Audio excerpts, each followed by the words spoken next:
a black college, and that gave James quite a bit of leverage in establishing a center, not a department, not a program, but a center with its own curriculum, with its own faculty, and with a focus on research. And that was one of the things that really attracted me. We were asked to give about 4 words to describe James Turner. And my 4 words, and I'll go through them each. One is conscious. James, of course, is very conscious of who he is, and you know, you have to know who you are in order to determine who you want to be. And one story that James used to share with us, I'm sure many of you may have heard it, and that's a little girl who was asked, "Where are you from, honey?" And she said, "From the South." I said, "But where are your people from?" "South Carolina." "How did your people get to South Carolina?" And at that point, the little girl was, she didn't know. You know, she was baffled. And James used to use that as a means of us understanding that we have to look at where we come from and know who we are.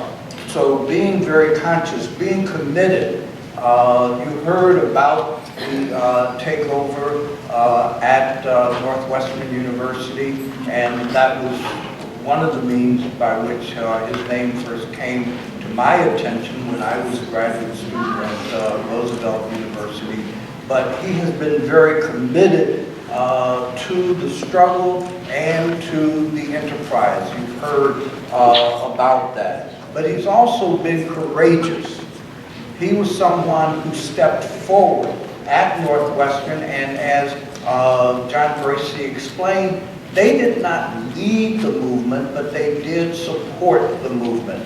And individuals that I've talked with who were involved in the sit-in at Northwestern talked about James' courageousness, also talked about his kindness. Eva Jefferson Patterson talked about how James consoled her when she talked about needing to leave the occupation in order to attend to her mother.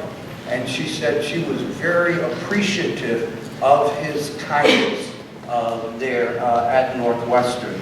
And then finally, compassion. James, I think, is a very compassionate individual. We've had scholars here at the Africana Center who were really, in some respects, I'm just going to say it, given a second chance.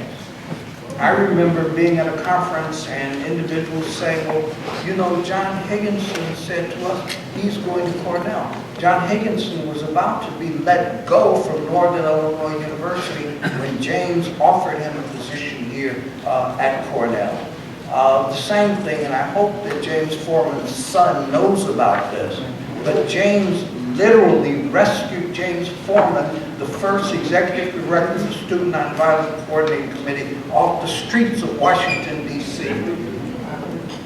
Brought him here to Cornell, helped him to get back on his feet, and he was able then to move forward from that. So that's the kind of compassion. I could give a number of other examples. One of the things that I want to mention that I'm really very concerned about, and John Bracy made reference to John Henry Clark, whose picture is there in the library. The library is named after him. But we've got 2 pictures, one of J. Congress Mbata and one of Dr. Yosef Yakinen. I dare you to find where they are. They're in the building. But they're not in a prominent place where you can see them so that students will know. This is J. Congress Mbata, who helped to develop the master's degree program. We were one of the few Africana Studies departments, centers in the country with a master's degree program. James worked with J. Congressman Bada to get that program established. Dr. Yosef Ben Yakinen, the Academy is only now beginning to catch up to him in looking at Nile Valley civilization. And students need to see his picture, see who he is. They shouldn't have to go around a corner and say, oh, that's where his picture is. It needs to be prominently displayed, and I hope that that's something that will happen. It certainly has been a pleasure and honor working with you over 38 years. I learned so much here at the Africana Studies and Research Center from individuals who were on the faculty, from individuals such as Ron Bennett, Vincent Harding, of course John Henry Clark. I often say to people that I went to the finishing school at John Henry Clark. I had a PhD, but it was really John Henry Clark who filled in the gaps, I would say, in my education. And I'm very appreciative of having been in their company here at the Africana Studies and Research Center. I want to also emphasize that, and Lynn Jeffries, I'm not going to pull out a whole stack of books as you sometimes want to do, but I just want to share with you the monograph series that James started here at the Africana Center. And some of the individuals who published in the monograph series, Bill Revere, Oppression and Resistance in the Black Condition in the Caribbean, African History, Some Problems in Methodology and Perspectives by Okan Edet Uya, World War II and the Tanzanian Economy by Walter Rodney, who was here for a time at the Africana Center. Africana Studies Outside of the United States, Africa, Brazil, and the Caribbean by Mildred Fierce, My Life in Search of Africa by John Henry Clark, Black American Radicals and the Liberation of Africa, Council on African Affairs, 1937 to 1955 by Hollis Lynch, Houston Baker's Reading Black Essays in the Criticism of Africa, the Caribbean, and Black American literature. These were outstanding individuals, and their monographs really helped to set the discipline of Africana Studies. And of course, it goes without saying, the next decade, Theoretical and Research Issues in Africana Studies by James Turner. That was the intellectual, is the intellectual power of the Africana Studies and Research Center. Thank you very much, Brother Turner.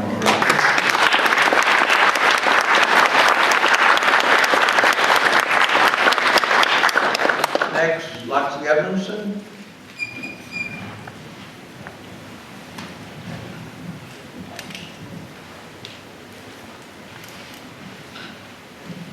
Sometime around 1970, when I was at the time teaching in East Africa, in Uganda at Makerere University, I got a message, but it wasn't an email for sure.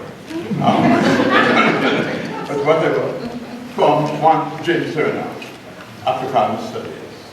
Said he was writing me to find out if I was interested in being considered for a job at the Africana Center. I had moved to East Africa.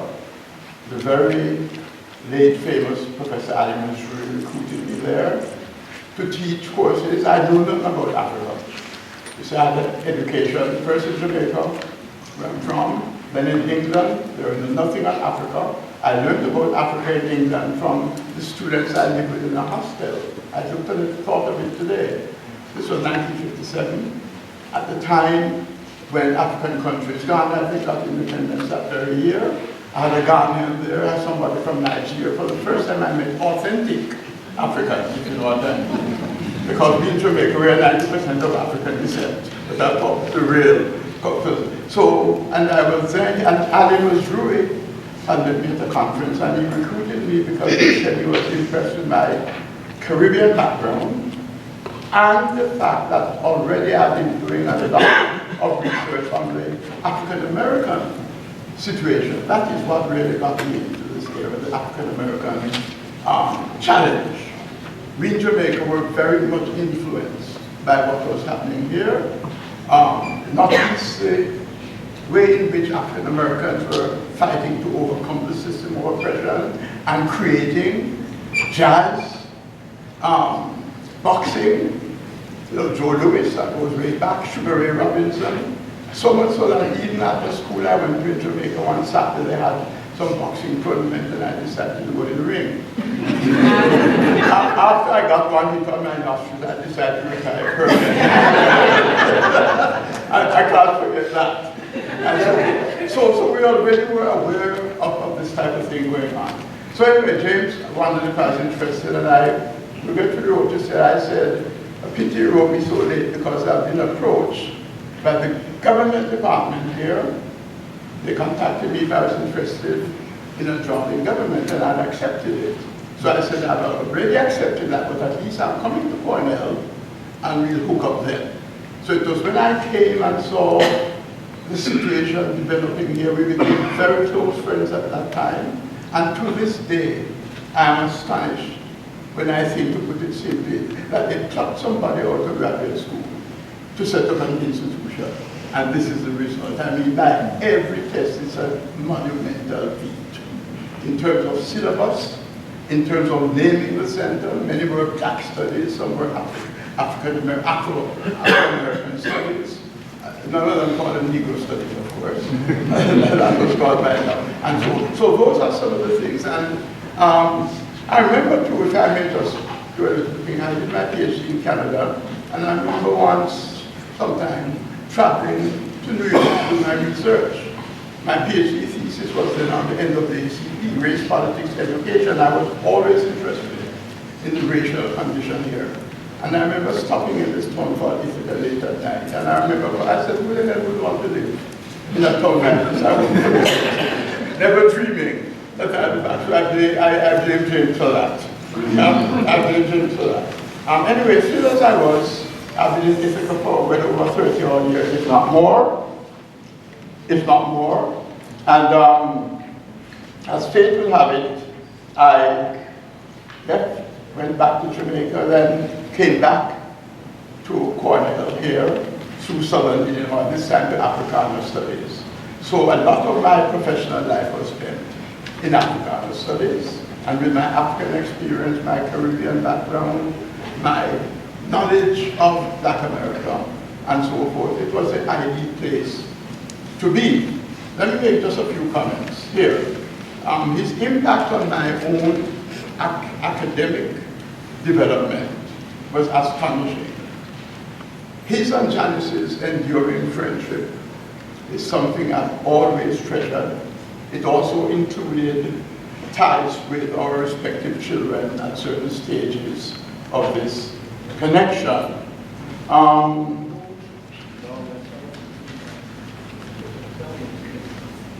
I've spent 35 years of my life in Ithaca, and even in retirement I've decided to stay in Ithaca. It's easy to come to Africana Center, read books and so forth, and 32 years of that in Africana studies, including my present emeritus status. One thing that I found about James, who is always interested in looking at opportunities where we could develop. He was on the board of Trans-Africa, lobby for African American, and James recruited me to join him. It was a very important thing, that thoughtfulness that I could work with Brandon Robinson and other people. He facilitated connections with certain icons in the field of Africana study. Where John Henry Clark was there, I met Vincent Harding through him, Nyaga Sudakisa, who was president of Lincoln University, where Thurgood Marshall went, and I think Nkuma also went there. So these were the ways in which James was always thinking of other people and their interests. One thing I do remember, we were both very active in the anti-apartheid movement here. Very, very active. I had started my activities when I was an undergrad in Britain in the 1950s. I came to the States, and it was still active and alive. And I remember James saying to me once that I'd given some talks here, and I was, emerging as really one of the speakers in the movement. So much so that the college faculty chose me to represent them before the Board of Trustees. Why Cornell should divest? I won't forget that day. I saw all these rich fat cats sitting there. And I wanted to say, you greedy bastard. I'm telling you, I felt a pain in my head because I'm going to put on something that I'm not. I said, I'm so honored to meet this distinguished fellow, and the more I lied about it, the more I remember it. But be that as it may, we went, I gave my presentation. The president of the university was then Frank Rhodes, an Englishman. And I told many of my friends that they broke too early from the British, unlike Jamaica, because I knew everything Africa in his eyes would say. He went to the same university I did, but before me, Birmingham. So when I finished my speech that day, I won't forget it, he jumped on his chair, shook my hand, locks me. You did old Brown. I said, well, congratulations. And he sat down. So there it is. I was told later that over lunch, I was invited. Of course, it was for them, that they have decided to take my position, that Cornell should divest. And Franco said to them, if you take that position, I'm going to resign the presidency. Now, what choice is that? but this was the type of thing, and we were very much involved in the anti-apartheid movement. And James, in his wisdom, one day said, Sandy, why don't you teach? Of course, or two in South Africa. I hadn't thought of it. Even though I said happily, and I looked through my records the other day, and among the courses I taught at Africana was one, governmental politics in Africa. I changed that to Africa, the continent and its people. History and politics of racism in the United States and South Africa. Politics and social change in Southern Africa. Black leaders and movements in South Africa. Those are the courses that I taught. And I have two memories of my teaching. We had a very interesting set of students listening to them. One day I went to my class, and not one student inside. Totally empty. I waited 15 minutes, nobody. I said, I'm going to read and write after them. Next stop, what happened? They said, Professor, there's a big demonstration against apartheid going on outside the hall, so we decided to take the time off. I said, I'll accept it as a practical. Yes. The other thing I remember is after one of these classes, a student was, I said, I want to ask you a question. He said, what's that? He said, we are very upset about the university. We are thinking of doing something drastic. We're thinking of doing something drastic, like what? Putting a bomb somewhere. I said, are you out of your damn mind? He said, but Professor, I said, are you out of your mind? Don't you understand the movement? The movement, if you start putting bombs, the movement will disintegrate. To keep it together. And so these are some of the memories I have, and since I don't have much time, I thought of Turner's qualities, Brother James, and I wrote them down. You can see wisdom, insight. I don't know if foresight means the same thing, but I wrote it down too. Nurturing, thoughtfulness, confidence, and I added activism, because he really, in that sense, represented it all. I also want to thank Janice, because when I came back here, I was at some stage director of Africana for 2 or 3 spells.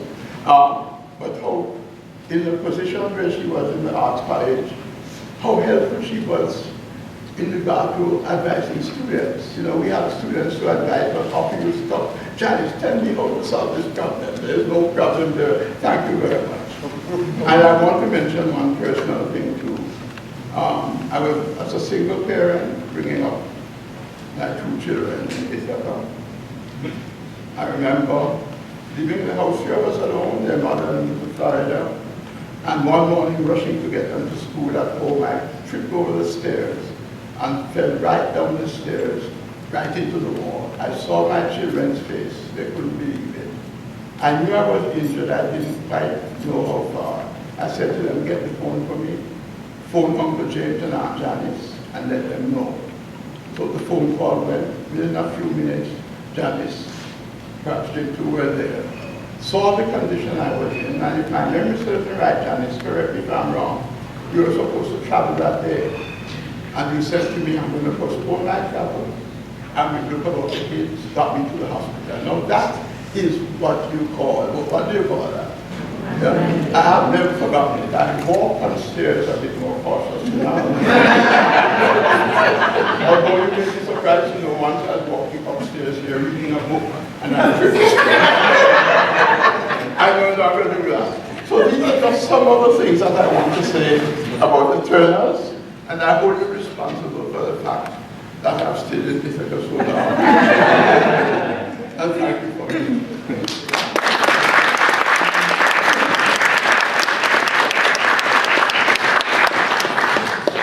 Josephine Allen is the Professor Emerita in College of Human Ecology and is a member of our graduate field in Africana Studies. Thank you. Good afternoon. It is a pleasure to participate in a small way in this honor of Dr. James Turner. I came to Cornell in 1977 as a faculty member in the College of Human Ecology in the department of what was then Community Service Education, and subsequently changed to Human Service Studies, and now, well, sometime before, several years ago, it became the Department of Policy Analysis and Management. My background is from the University of Michigan, where I was a student of political science and social welfare administration and policy. And it was at Michigan that the kind of unrest and dissatisfaction and advocacy took place with the university in terms of making sure that there was some recognition of the diversity of the university and of African Americans and African American history there. So I was a participant in that activity, in addition to the emphasis on getting more African American, African and diverse faculty members, as well as students. When I came to Cornell, this was my second visit here because I came as an undergraduate for a conference. That was some time ago. But it was important to note that the Africana Studies and Research Center was here because that meant the kinds of things that I was involved in and interested in, those things were going on. I'm from Atlanta, Georgia originally, so I grew up in Atlanta in the segregated South, went to segregated schools, and it was only when I went to college that I had the opportunity to get to know more about the other part of the world.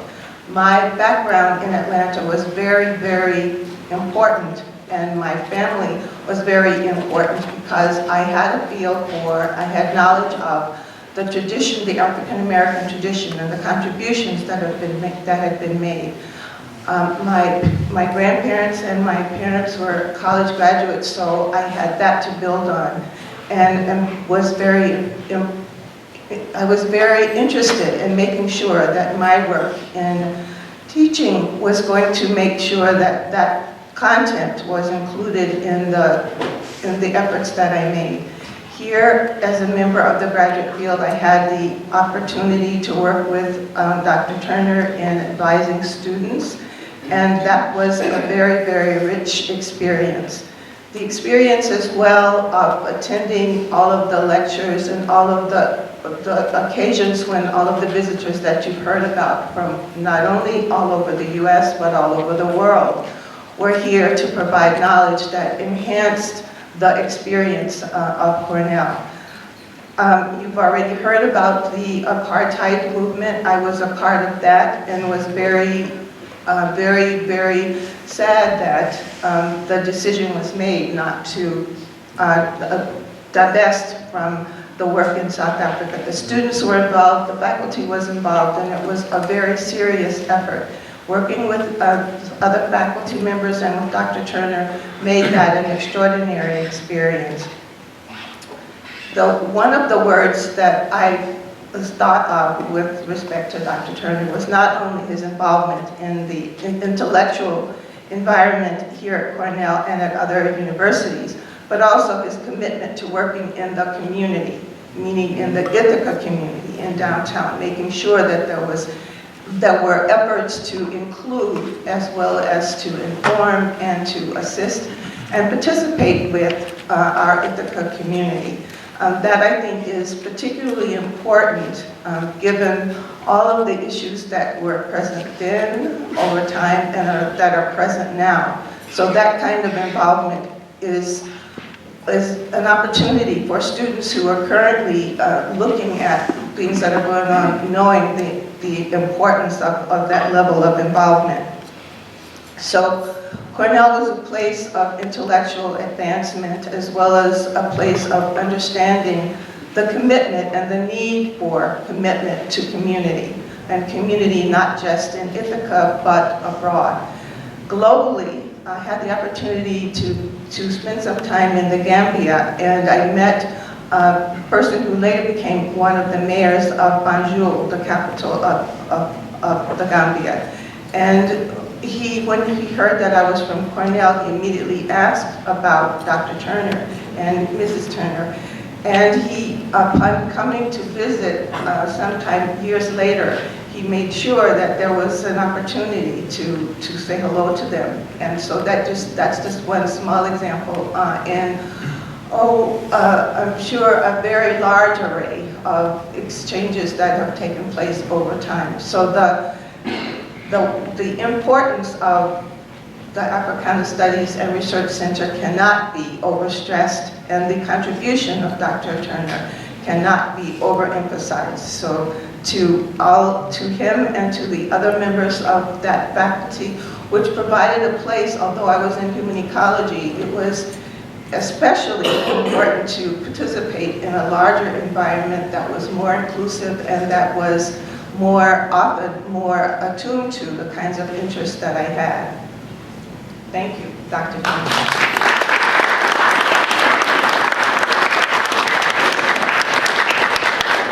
Next, we have Professor Margaret Washington, who's a professor in the Department of History and also a member of our graduate field.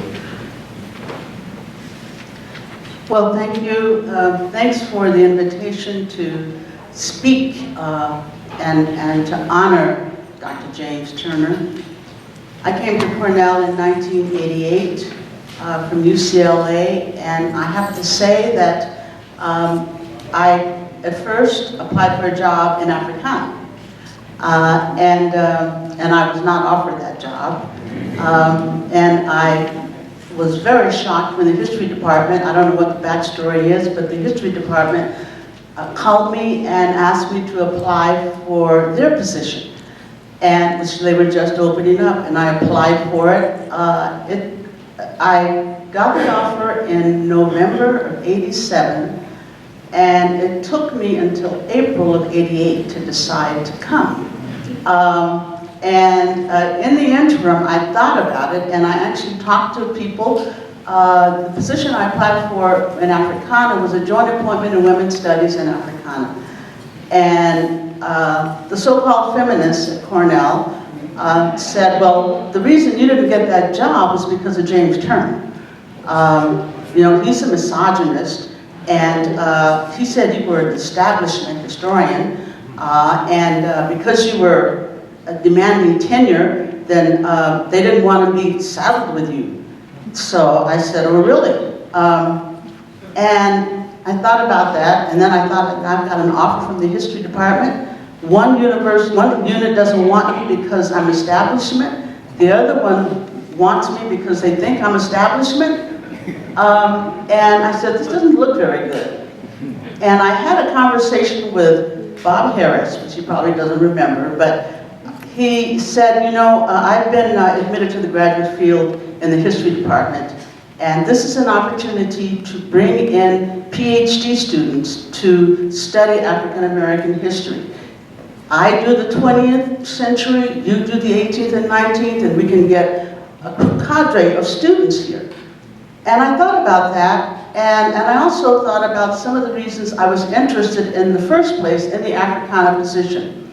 Because Professor Turner may have thought I was establishment, but a couple of phone calls to California would have told him a different story. So I said, well, you know, I would love to have access to Africana, and the plethora of scholars that I had read, heard about, and knew about that came through Africana constantly. And I said, this might be a really amazing opportunity. So I accepted the job in probably the most conservative history department in the country. And I have to paraphrase what Ken McLean used to say all the time about Africana. This is the only home I got. And Africana was such a welcoming place for me, whereas the history department was not. I was the first person of color to be hired in that department, and I felt it. Every time I raised my hand, and it was usually something contentious, everybody's eyes would roll up. Oh, what is she going to say next? I came to the Africana Center, and I'm sure James doesn't remember this. He'd like to sit in the back. I was always late, and he would always make sure I had a place to sit. Because these meetings, wonderful people coming in and out, and they were always packed. And that was just that kind of treatment that made me understand what McLean meant when he said, it's the only home I've got. Because it was the one place where I felt really at home. And when I came, one of the first things I did, I said, okay, now I've got to make my peace with James Turner. So I went up to James. We had already met because I'd been here for an interview, and we had a wonderful conversation. And that kind of broke the ice. And there were many occasions over the last 30 plus years where we have had to work together.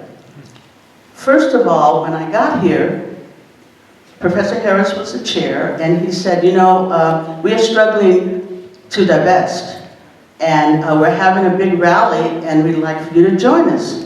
And I said, of course, but I thought to myself, you know, we had already divested at the UC system, and I was very active in that struggle, and I said, my God, I'm going to have to start all over again. And then I was told that 17 years Cornell had been struggling, the faculty, to get divestment through, and no results. So I said I'd certainly join the struggle, and then they said, well, will you speak? Here I am, I've been at Cornell 3 months, and I said, well, yes, of course, I will. So I did, I spoke, and I got a call, it was on TV, from one of my professors, and he said, well, you know what, it was really good to hear you, and I'm very proud of you, but you know you're marked. And I said, what do you mean? He says, well, you're at a private institution, and public institutions and private institutions work differently. There's a hierarchy here, and because he had gone to Yale, he said, so don't be surprised if you don't advance as much as you would have if you had stayed at UCLA. And how true that was. But nonetheless, you make your beds, and you stand on principle. And that was one thing that I, as a person who had known about James Turner through the years and followed the Africana Center, knew that this was a place where principle mattered.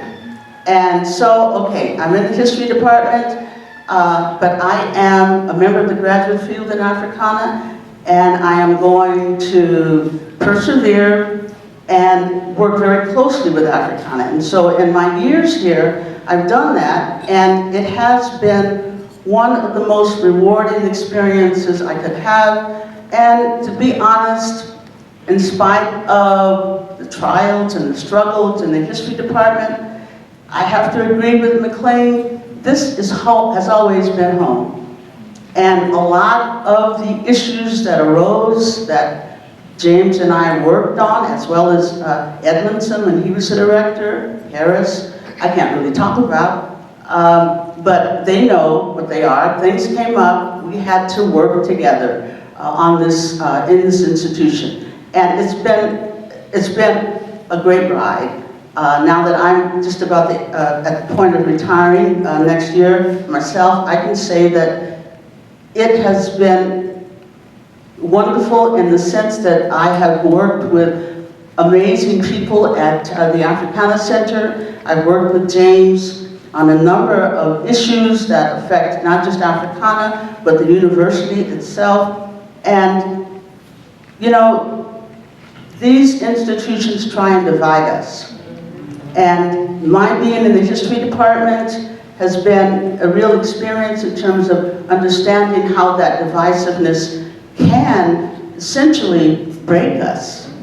But you have to really be strong and say, okay, whatever is going on, I'm going to persevere, because it's not going to be much different anyplace else.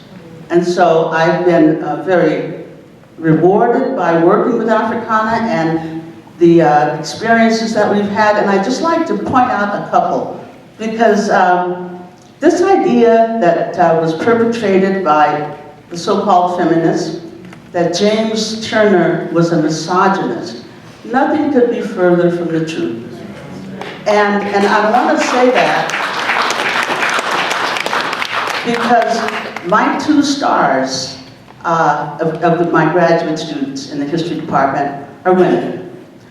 And Leslie Alexander came to Cornell as a sophomore at Stanford in the summer and worked with me, and then decided to come here for her PhD. And it can be a very isolating experience for these students, these black students. And she found her community in Africana. And through the work that she did with COSEP, working with James Turner, and sometimes I wouldn't see Leslie for a long time. And every now and then, Professor Harris, because he was also on her committee, would say, how's Leslie doing? I said, I don't know, I haven't seen her. He said, well, I see her every day. So this is where she was finding her community. And that was okay with me, because I knew that sooner or later she was going to graduate, she was going to come to me. But that was a very important part of what she was here for, because I try and graduate scholar activists, not just scholars. So she was finding her other niche. And then Candace Katunji, who, as if you were here yesterday, you heard her say that her topic, which is on black women, came from her interactions in Professor Turner's course. That's where she got the idea to work on black women. So now she's finishing her PhD with me on black women. And Candace came to me when after she took her exam, she said, Professor Washington, I have been asked, Professor Turner and the students are asking me to get involved in the Save Africana struggle. And I just want to know what you think about that. And I said, well, Candace, you came to us through Africana. You got your MA in Africana, and I think that, you know, if you believe in the struggle, you have a right to get involved in it. And I gave her the go-ahead to do this. And I've never been sorry, but it has cost her in a lot of ways. But thank God, she is now tenured at Mesa College in her home city of San Diego. So I want to thank James, and I want to basically say that in my experience with him and the experience of my women students, there's nothing misogynist or sexist about James Turner. And I want to make one more comment. When this wonderful center was being built, they had the groundbreaking ceremony outside in the parking lot. Donald Hadike was very ill. He had a heart attack, so he was the interim. He was the chair, but there was an interim chair. So they had the ceremony, groundbreaking. Turner was there, we were all there. And the ceremony went very well. When it was over, I went to the library, worked. I came back, it was about 7 o'clock in the evening, beautiful evening. The tent was being taken down. There wasn't a soul there. I looked over and there was someone in a folding chair sitting in the back of the parking lot. And it was James Turner. Not a soul around. And so I parked my car. I live on the street leading to Cornell. I parked my car and I sat there and I watched for about 10 minutes. And then I drove home. And I called my buddy, Josephine Allen, and I said, you know, Joe, I drove home and I saw the most interesting thing. James Turner was sitting out in the parking lot in a folding chair all by himself, watching the tent takers take down the tent and just sitting there. And she said, oh, you should have gone over and said something to him. And I said, no, I said, that was his moment.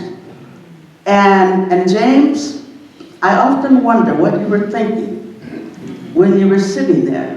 And I imagine that you were thinking, going back through those years, thinking about the center that was burned down, that was in the middle of the campus, and all this rhetoric about Africana wanting to be stuck over on Trip Hammer Road, and thinking about the one you had built, and the one that was now being torn down, and the one that was going to be built.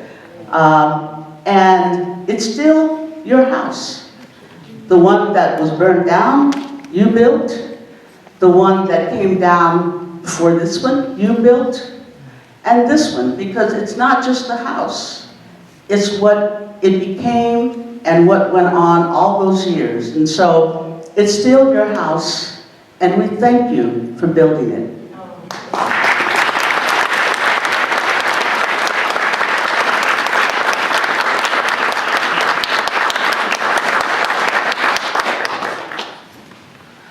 So I'm an example of the fact that James provided space for a nerd.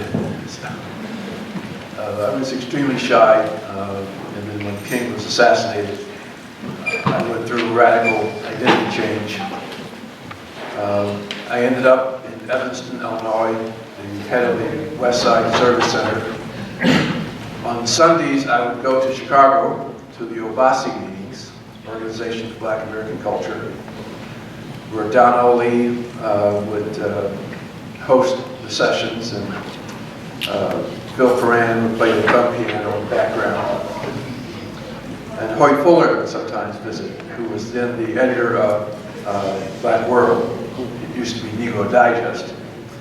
And when it was changed to Black World, it drove Johnny Johnson crazy. So, as I'm running the center, these three young men come in from Northwestern, Eric Perkins. I don't know if it was John Gracie or not, but I know the other was James. And they wanted to know what the hell was going on. We had the little house of blackness on the corner where we were selling African trinkets, and incorporated all the way from the south side of Chicago. And that was our first encounter. He made a mental note. Eventually, the Negro to Black Conversion Experience essay appeared in Black World with the front cover, an article by Baraka. Next thing I know, Dalton Jones, who was the first psychologist affiliated with the center, retired, left, went off to Oregon, still there, I think. And James approached me about flying up from Princeton to teach a class. I think it was once a week. I finished Princeton. I had access to mainstream psychology appointments, but I didn't even give it a thought, and he allowed me to come here to the Africana Center. He created a space for me to, as he put it, experiment, and that resulted in Shades of Black in 1991. I guess it sounds like bragging, that's not my point. It's one of the most referenced texts on black psychology in the United States. And that is a tribute to my 20 years in Africana, because in a sense, James and A. Boykin painted my consciousness black. But also by being in a space where there are historians, sociologists, poets, and dramatists, you literally become immersed in blackness, and it changes how your own particular discipline is viewed. And I hope that it shows in my work. that my work is not about psychology as much as it is about the human condition as lived by black people. I'm writing a new book, James. I've actually, I think, broken the back of the deficit model. I've actually found evidence to show how, in fact, you can contradict it. It's either going to be poking holes in it, or it's going to actually be destroyed it. Discovered that Frazier was coached more than he wants to admit by, oh God, all of a sudden blocking his name now. Oh, Ezra Parks, Robert Ezra Parks. Parks did not believe that we could come out of slavery without being damaged in some unique way. And Frazier was almost forced to develop that kind of language. That yes, we are poor, it's a different kind of poverty. And that got picked up by Pat Moynihan in '65, and that continued. I found studies now that just simply call that a contradiction. And just as Shades of Black was a tribute to you and the Africana Center, my new book will be the same. And I wouldn't be who I am without you, Wade Boykin, helping to paint my conscience as black. And I'm not as much of a dramatic figure as some of the people who have been here. I'm not an activist. I'm a person who likes to be in a room with books and articles. I almost hear the voices of the authors. And that's my way of saying thank you, and I hope it has brought you some pleasure that you loved us so much that you helped us to produce these unique works. Thank you, James.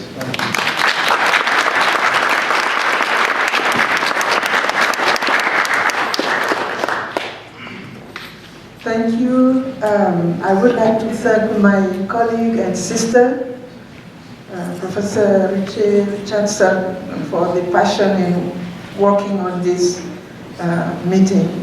And actually, she's my sister in another way. I introduced her recently in another event through scientific research, DNA. A large proportion of her ancestry is from Côte d'Ivoire.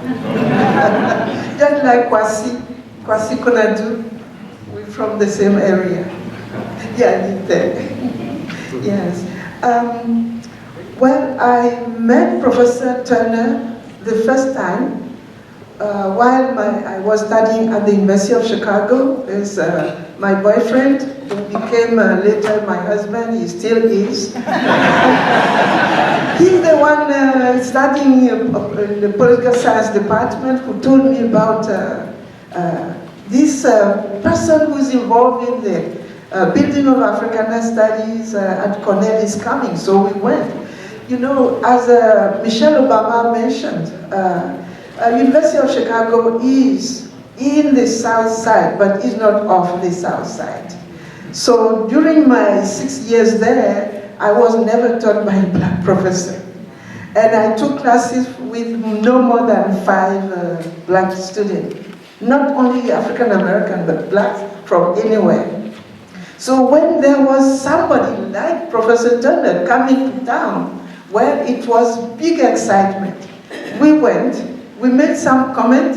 When we finished the meeting and Professor Turner was going, we made specifically the comment that he's on mission. He was walking so fast as if he was going to really do something specific. But at the time I had no idea I would come to Cornell. Fast forward, I went back to Africa and I applied for a Fulbright fellowship. A wonderful African-American woman was working at the embassy in Côte d'Ivoire. She's the one who supported me in doing it and coming. I wanted 3 places because my work was on women, African women, Bana, Radcliffe, but then Cornell Africana Studies embodied everything, all the dimensions, Africa, and then black women. And then at the time, Professor Harris, who was the director, had also a program, one funded by the Rockefeller, the other by the Ford Foundation. And I also applied and won that, one of them, Ford Foundation. So I came to Cornell. In the end, they made arrangement for me to stay for about 9 months. I was supposed to come for 1 year, but I negotiated to spend the semester in Paris before coming here. And then one day Professor Harris asked me, how is your seminar going? Because as visitors, we were expected to offer seminars. I said, well, it's going well. How many students from the last check? There were many students. The excitement. And then about a month later, Professor Harris, I don't know what you discussed, or you say, it's our last faculty meeting. We wondered if you would be able to stay one more year. So I stayed. And then in that process, given my work on women and Africa, Professor Harris arranged for me to be visiting assistant professor Africana Studies and Women's Studies, which later became FGSS, a feminist agenda. So I want to pick from what Professor Washington said, that joint appointment. When 2 years later, it was renewed one more year. And one day Professor Cross told me, well, I'm serving as the chair of this committee, joint appointment, Africana Studies and Women's Studies. So he encouraged me to apply, not that he promised that I would get it, but he encouraged me to apply.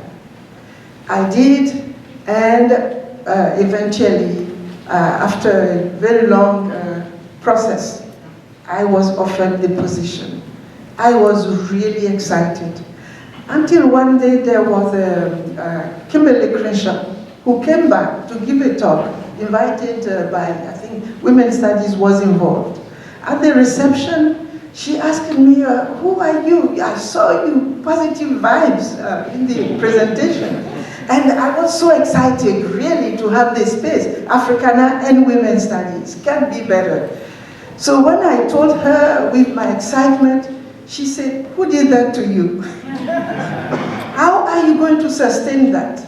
So the joint appointment, the fact that you didn't receive that joint appointment, it was probably saved you of something. And so I went on. A couple of, I think it's the same area, same period, I was working late. Many of the students here know I work late.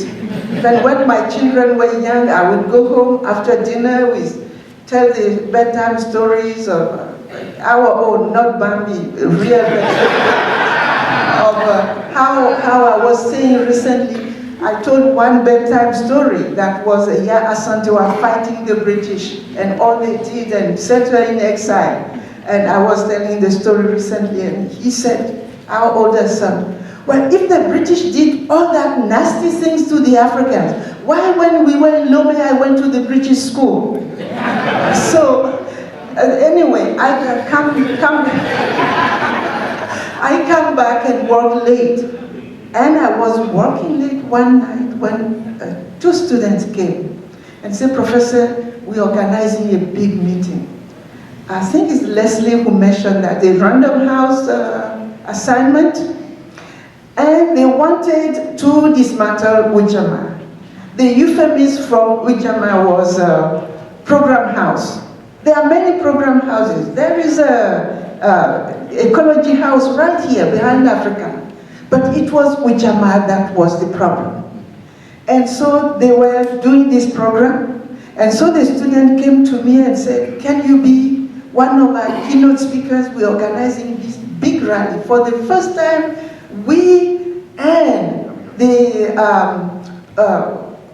how we call them again, those houses on West Campus, the fraternities and all that. For the first time, we are organizing together, so it's going to be big. Can you be one of our keynote speakers? I said, what? And who is the, who else? Al Sharpton is the other keynote speaker. I said, well, I'm here, I'm an assistant professor. Yeah, well, I thought for a few minutes and said, well, if I want to wait until I'm full professor, then I will be of no use. And so I said yes. So we went, and those of you who were here remember that big rally. And then the next day, I was called by the director of Women's Studies, and she said, you know what? You will never be tenured at Cornell. How dare you stand there right in front of the hall? You know those windows? They're all looking, those who make the decisions.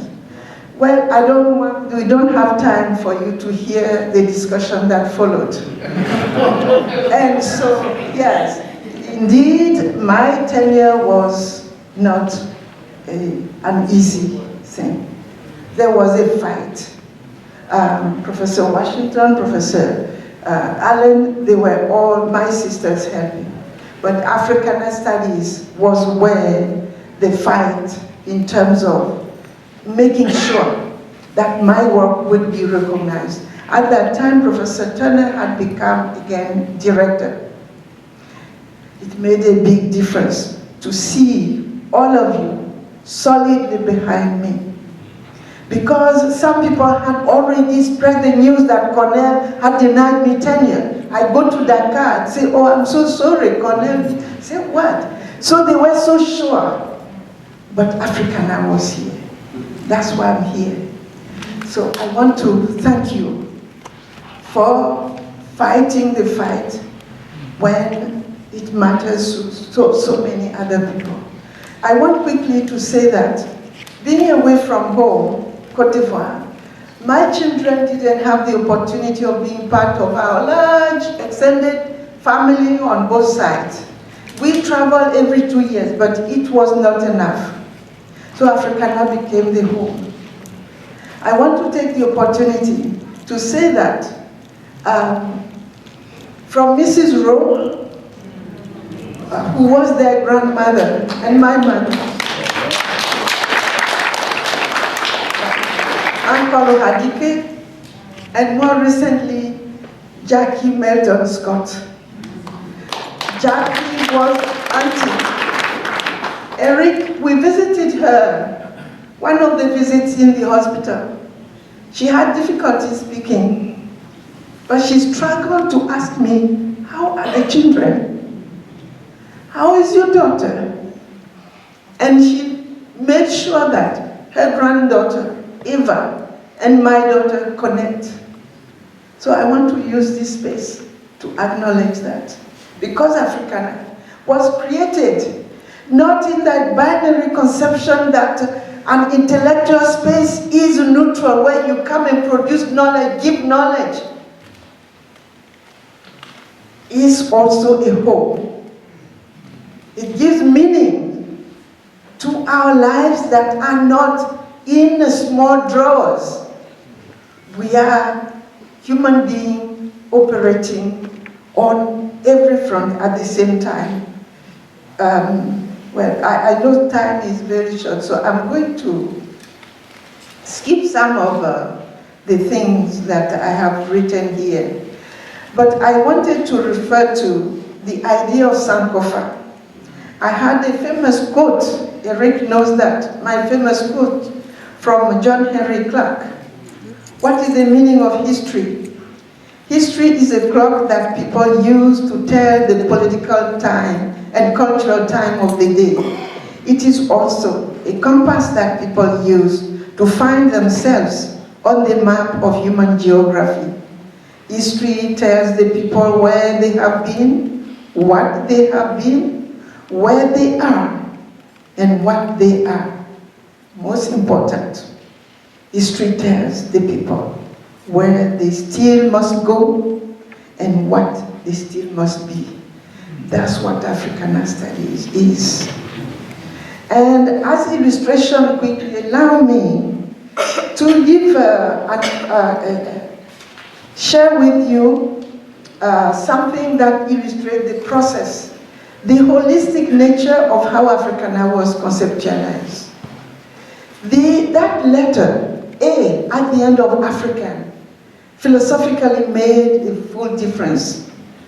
That people of Africa on the continent will go nowhere unless they claim and reconnect, give meaning to their connection to what Ali Mazrui has called the branches, the Africa, across the globe.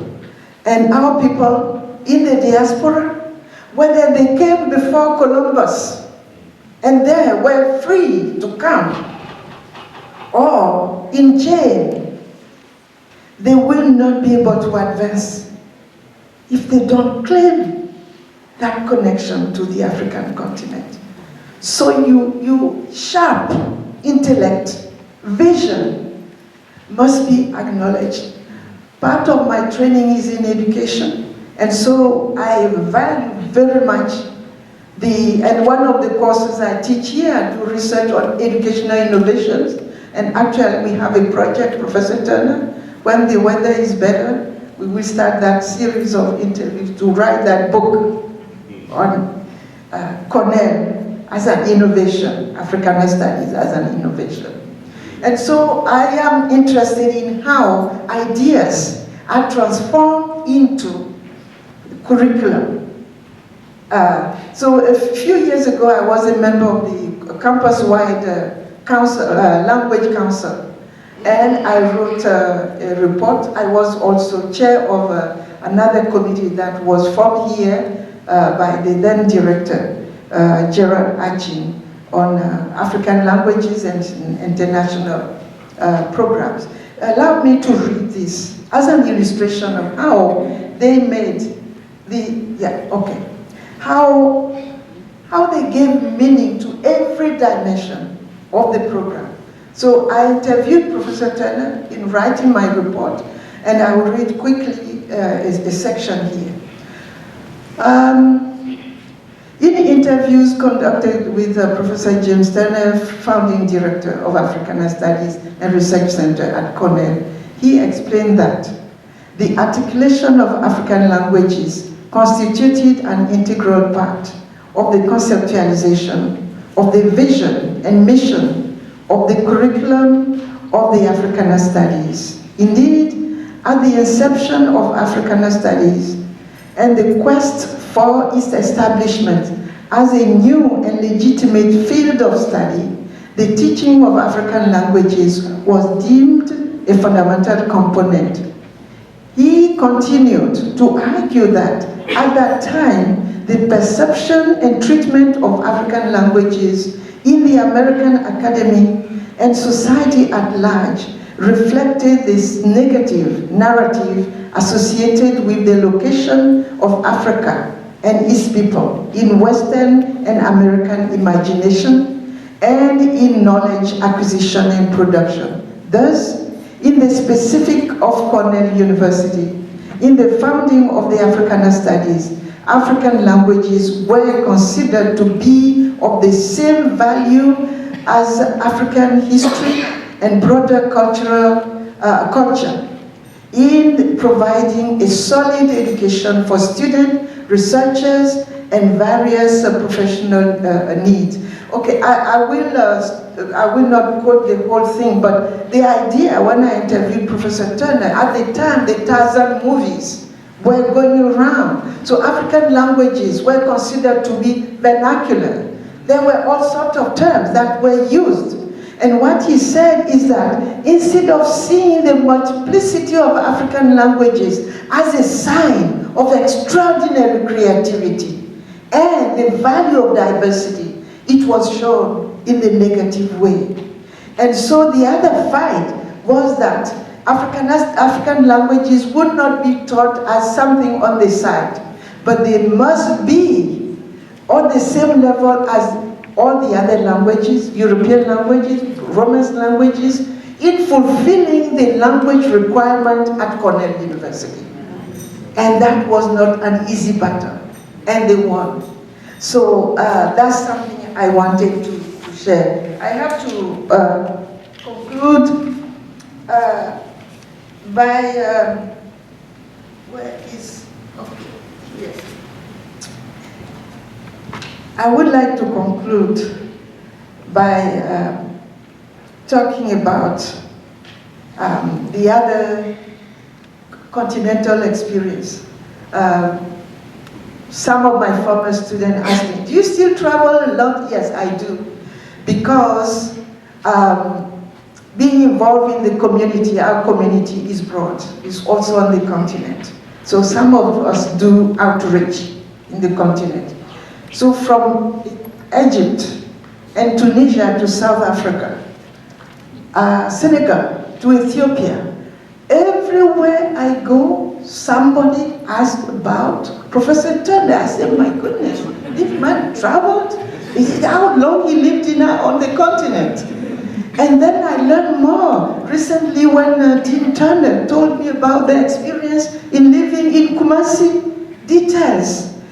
So that's a dimension I want to mention, that Professor Turner was there when the Association of African Universities was created.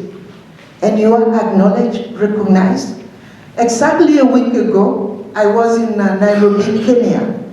After talking to a group of students about research and all that, I was invited to join a group of senior scholars who for 20 years, they meet and invite younger scholars to come to discuss their research. And they have been able to push some to produce wonderful books. So I was honored to be invited by one of those participants I knew. And as we were talking, one of them, he said, where are you located at the time? I said, Cornell University. And he got excited. He said, Cornell University? Which unit? Africana Studies. Then the man really became very excited. You may remember him, I'm almost sure, Cyrus Mutiso from Kenya. Yes. And he said his last lecture at an institution in the United States was here, when Congress Mbata was still here. And he was a comrade of,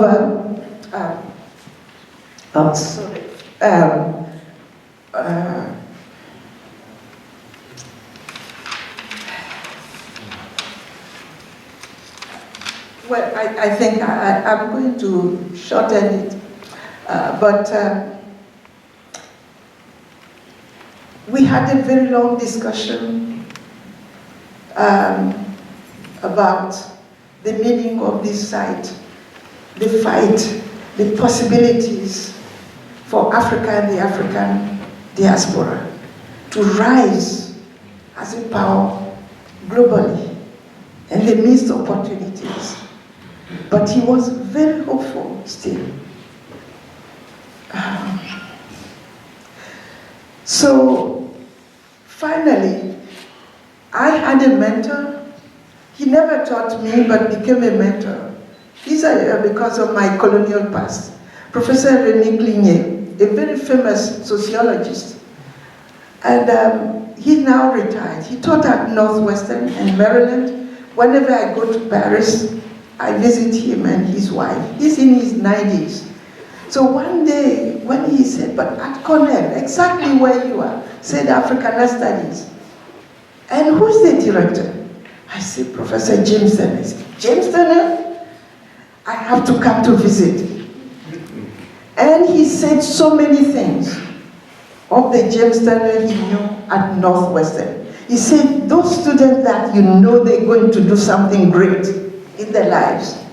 So I came told Professor Turner, and he managed to bring him here.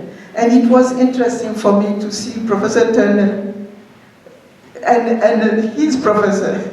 It was a few years ago. So I want to end by thanking the Turner family. Dean Turner, he keeps telling me, don't call me Dean, but I know her as Dean Turner. We work in art and sciences, selecting students to come. I learned so much about the seriousness of considering every application as meaning something to real families, and that we need to apply our very best to their application in assessing them. DPMTA on the campus, even after you officially retired, you continued to serve as their advisor. So I can go on and on, but I want to thank you also for giving me the opportunity. Sakai, your daughter, has become what? A sister, a daughter, a mentee, a comrade. And I'm learning many more things about the family when we talk, and even more admiration. I would like to end by saying what I said a few years ago when Sakai and her brothers were little. They came to Ithaca, and because of the threat, they didn't want Africana studies here. Even when I came here in the 90s, one morning we came and there was fresh paint on the wall.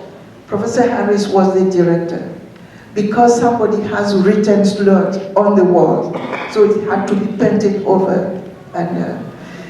And so when they had to be escorted because of the death threat, as a little kid they thought they were the VIPs in a small town, and that's why they were being escorted by the police. So you went through all that. You could have had another wonderful life. The sharpness, the intellect. You could have spent your life producing books. You could have published a book every so many, maybe 2-3 books. But the books you published are in all the students whom you have trained, the mind you have opened. And I am among those who have benefited with my family. And I want to take this opportunity to thank you. Professor Adams brought me to Ujama, an extension to Africana Studies, and I have been a faculty fellow there since 1992. So I want to thank you for the vision, the example you have given us. The final word is the benefit I have received by going to see Professor Turner in the evening when I come back to work and he's there. I have learned so much. I have been enriched by your experiences. And so I am so sorry. It's hard to speak in 7 minutes, and it's the African time. Anyway, so thank you.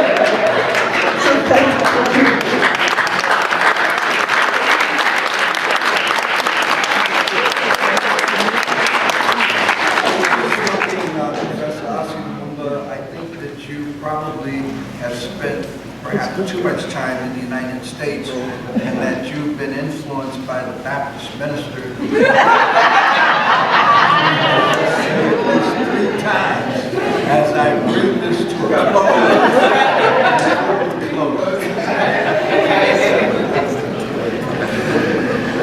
Well, you may be in trouble. I was raised in Union Baptist Church. So you're going to be as brief as long as it takes. Actually, my remarks can be brief because they touch upon things that have been mentioned by practically everybody else here, but my own specifics. Bob mentioned the publication, The Next 10 Years, that came out of the conference that the Africana Studies Center hosted at the end of the first 10 years of its existence. And I attended that conference. I was at the time teaching at in a Black Studies department at another institution, and my chair encouraged as many faculty members as wanted to come to Cornell to this conference, because this was a conference held by, or being put on by the premier Black Studies department, and my chairman's attitude was roughly, these people have it right. And or really, he certainly meant, we can learn from this department, and so that was my introduction to Africana Studies. At the time, I had no idea that I would wind up here, but I did. And but like Bill said, it was very interesting to hear Bill Cross say that it was the Martin Luther King assassination that was a turning point in his mind, and it was that for me as well, because I was a graduate student in German, and when King was assassinated, I went to my best friend in grad school, and I said, I have to quit this program. This is absurd. I mean, I was close to taking my exams, and she said, oh, no, no, that is not going to serve anybody. Anyway, so, but it certainly did give me a dissertation direction, and which still was in German, but it concentrated on Black people who spoke not German, but the Germanic language, Dutch. Okay, so, and it was, and so the first time that I was hired in Black Studies, my resume I saw as an ABD in German, but the person looking at it saw what the dissertation was about, and I had the prospectus and so forth. And he happened to be a Black Studies department chair, and he said, well, that German stuff is interesting, but what you're doing here in Caribbean anthropology and linguistics and so forth is interesting. So that's how I came into Black Studies.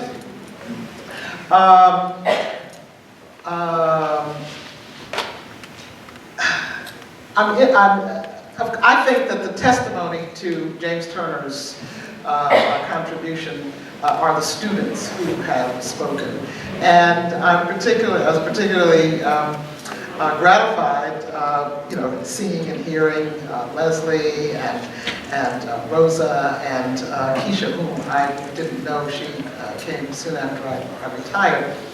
But seeing Leslie as, Dr. Alexander and Rosa about to become doctor, because when I came to the Africana Center, I had to tell people that I was doctor also. Not my colleagues, Turner, Cross, Harris, they were cool. It was other people who did not see this person in dresses as a doctor. And okay, since you mentioned our dearly departed Mrs. Rowe, when I asked her to, I became irritated because she said, oh, my little girl, my little girl. So Bill Cross won't remember, I asked him one day in her presence, I said, Professor Cross, do you get called her little boy? And he said, no, it was Harris. And he, of course, didn't know what I was talking about.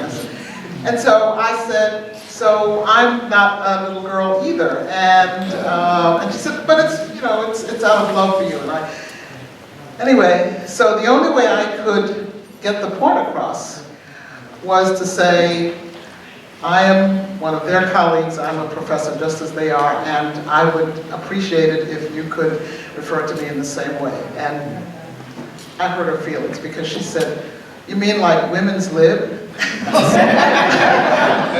I said, well, okay, if that's how you see it. But she wasn't the only. There were others who, would refer to Dr. Turner and Dr. Cross and Dr. Harris and Ms. Adams. Anyway, so that's why I'm so happy about the Leslies and the Roses and the Keishas now, so that's not an issue anymore. Okay, the rest of my remarks are going to be about James as a Pan-Africanist, or James's presence as a Pan-Africanist, much of which Dree has already spoken about. But when I left Cornell, I took what I told a lot of people was really the best job of my life. But I was prepared for it because I had spent 20-some years in this department. I went and became director of the W.E.B. Du Bois Center, Memorial Center, Cultural Center, W.E.B. Du Bois Memorial Center of Pan-African Culture, that's what it was, in Accra, at the place where Du Bois is buried. And The Du Bois Center was established, I'm sure everyone knows that Du Bois emigrated to Ghana at the invitation of Kwame Nkrumah and died there after having been there about 2 years. And so that is where he is buried, but he was not buried. At first he was buried according on Nkrumah's instructions in the castle, the official government building. But then, after some years, after about 20-some years, there was a movement to have him reinterred in a place that was more sound, because the ground where he was buried was right at the ocean, literally at the ocean, because that's where the castle is. And so James Turner was among other African Americans, Maya Angelou, for example, who were instrumental in the ceremony marking Du Bois's reinterment at what was his home in Accra, and what has become the Du Bois Center. And so people who, Ghanaians who were involved in that historic decision and action remember that ceremony. They remember the African Americans who came to Accra for that event. And so James Turner's legacy, since we're talking about James Turner's legacy here, James Turner's legacy abides in Accra, Ghana, as well as it does in this room. And as a part of because the Du Bois Center is one of the tourist attractions in Ghana, as you might imagine. And when I was director there, people who would come to visit, and I introduced myself as having come from Cornell. There also, people said, "You're from Cornell, do you know James Turner?" And so I said, I was raised in Pan-Africanism in James Turner's department. And so absolutely, whatever I was able to bring to the Du Bois Center as a researcher and scholar in Pan-Africanism was because of my work here in this center, and I'm frequently reminded of how fortunate I was as a person whose specialty was in literature, but worked in a department like this. I have, and Carol Boyce Davies can attest to this too, we have colleagues who are in African literature who teach in English departments or French departments at universities, and they get to teach African literature about once every 2 years, a semester's course of once every 2 years. And so they would tell me that they envied me being able to teach African and diaspora literature in a department where I am surrounded by and embraced by other Africanist and diaspora scholars, so that the methodologies and the perspectives of the social sciences, and far too many people think of Africana studies as social sciences anyway, but the enrichment of one's teaching of literature by being in an interdisciplinary department like Africana studies makes it gives it much more strength. So our colleagues who teach in English departments or French departments and other schools are often envious. But my primary point, though, is with the Du Bois Center, and to say that James Turner's legacy as a Pan-Africanist, Dree talked about Africana and that spelling is critical. Well, for me, it is the same as Pan-African. And so, James's good name, his reputation among other Pan-Africanists, and I'm thinking particularly outside the US, is as much an important part of his legacy as what is in this room today. Thank you.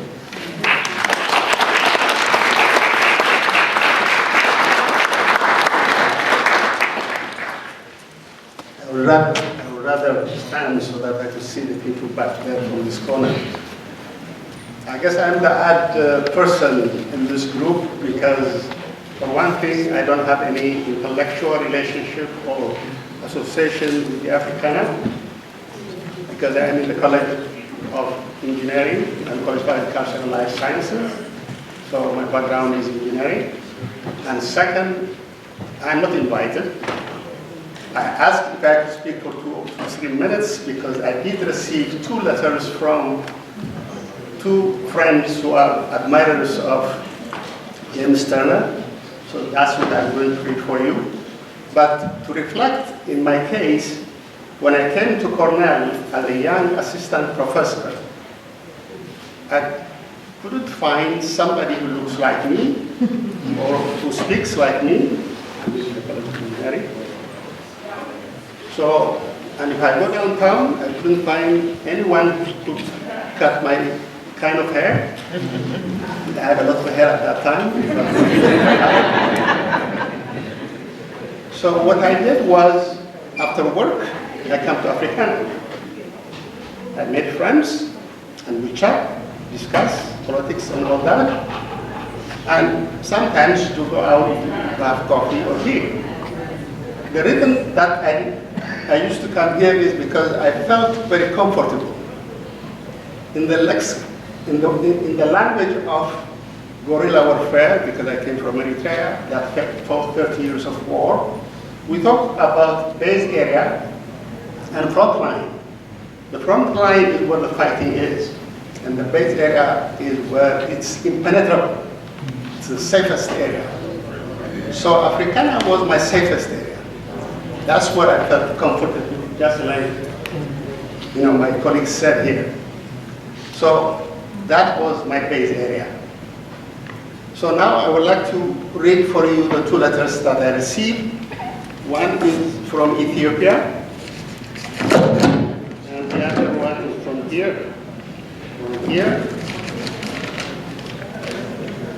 My congratulatory message to Professor James Turner.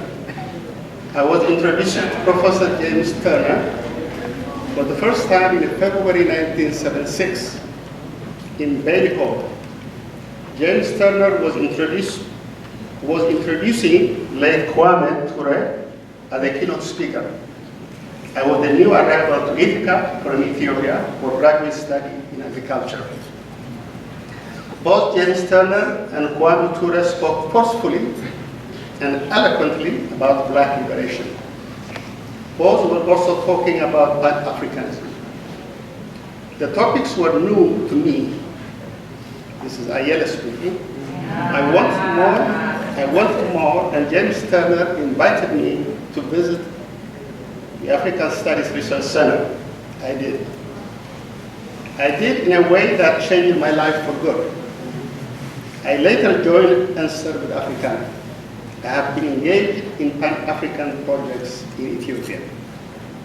James Turner came up with the notion of Africana in order to embrace intellectually the entire African world. He understood the global nature of the African Liberation Project. He wanted to place the history of the African Americans at the center of the global Africa in the late Professor Mazrui's terms. The African Studies Research Center, founded by James Turner, was about institutionalizing the African people's experience. By his vision and actions, students are now exposed to a library at Cornell that is richer, diversified, and democratized source of knowledge. Congratulations to Professor James Turner and Africana for the 50th anniversary. Ayala Bakare, Associate Professor, Mekelle University in Ethiopia.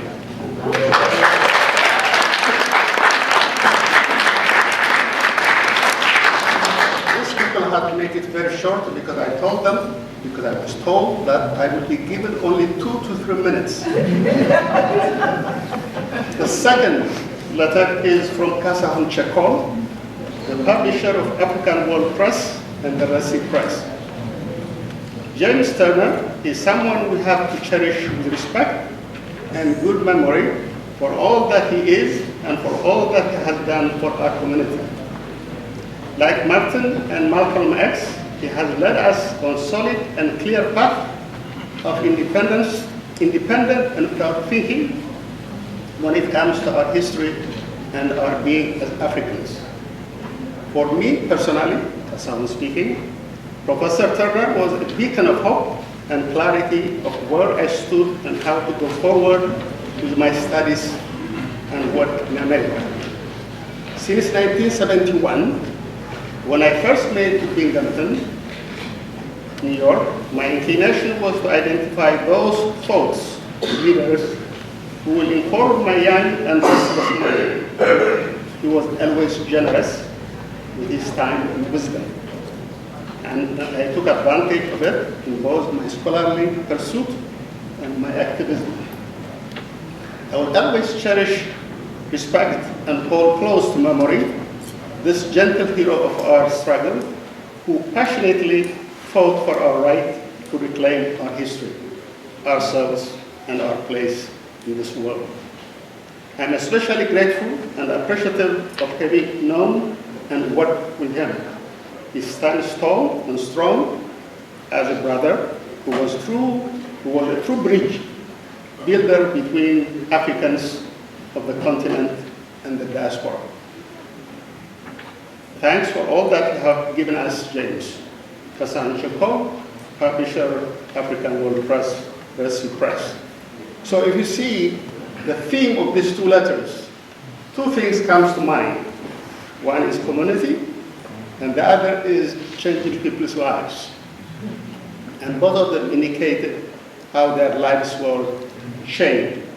To me, success is not how much money you have or you make, or how much fame you have, but it's how much you change somebody else's life. Thank you, James.